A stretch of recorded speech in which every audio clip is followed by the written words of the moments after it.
I'm Insomniac, and this is the Orient Bambino 2nd Gen.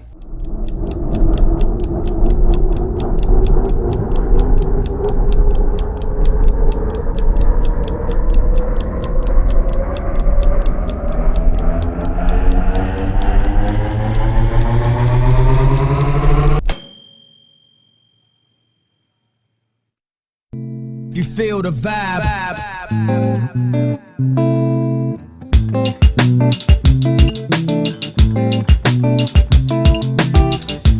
Before I get into this review, I'd like to give a big shout out to Pat for sending this watch in. He actually didn't just send this watch in, he ordered it brand new and had it sent right here so I could review it before he even gets to see it. And that is very cool. So I am excited to show this watch to all of you. Let's get into this watch piece by piece.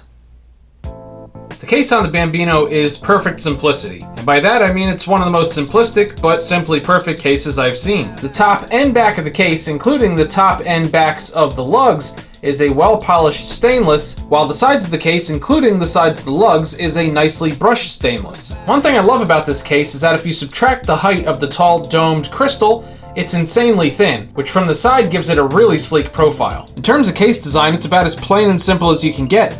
But on this particular piece, that type of subtlety with the case works perfectly to help highlight the main event of this piece, which we'll get to in the next section. Last we have the crown, which is almost perfect.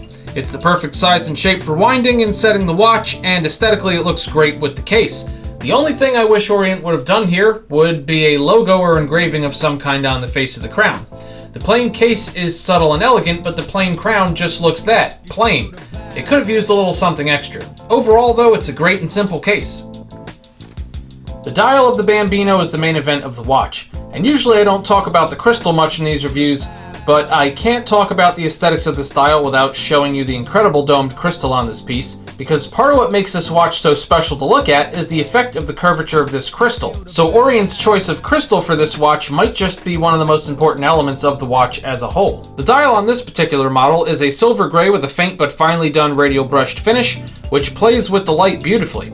It really never looks flat or dull as opposed to just a solid painted or colored dial. Running around the outer edge of the dial, you have a redundant printed minute track.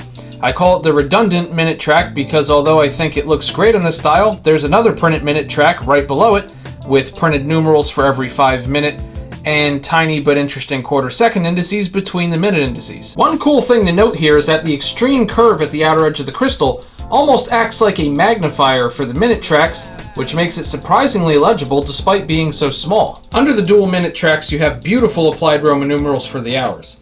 Under the 12 o'clock numeral, you have a small applied Orient logo, then printed under that, you have Orient and Automatic. Down above the 6 o'clock numeral, you have Water Resistant printed in script, which I must say I'm very happy to see, because those of you who have watched my other Orient reviews know that I always comment on the ridiculousness of most of their pieces displaying Water Resist on the dial, rather than water resistant, so they got it right this time. There's a date window in place of the 3 o'clock numeral, which I love. I'm not a fan of when brands do partial indices next to a date window, and based on the size of this dial, I wouldn't have loved the date window further inside the dial next to a 3 o'clock numeral, so this is perfect. The window itself has an angled border around it that almost reminds you of a little picture frame, and it's a black numeral on a white disc, which looks great with this dial. Last we have the hands, and I almost didn't love these hands 100% until I looked at the design completely and got a better understanding as to why I was wrong about one of the elements of the hand design. I'll get to that in a second. Starting with the finish, the minute and hour hands are simple, subtle sword-shaped hands. The second hand is a simple stick style, and they're all finished in a polished rose gold color to match the indices perfectly. Now what I almost didn't love about these hands was the length. For those of you who are used to my reviews, you know that I prefer the hands to stretch out as far to their respective tracks and indices as possible. But in this case, what Orient did here is made the hands to stretch to where the pronounced curve of the crystal starts. I suspect that if the hands were larger on this dial, the tips would actually look slightly distorted under the extreme outer edge curve of the crystal. So this was very well thought out. Very nice. The only usable complication on the Bambino is the date. It's large enough to read easily, looks great, and works the way it's supposed to. Nice and simple.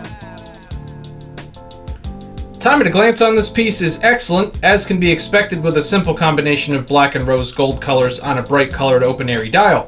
Everything is clean and evenly spaced out, no clutter or overcomplication. The hands come to precise points, and all the indices and numerals are large enough for you to see where the hands are pointing at a quick glance.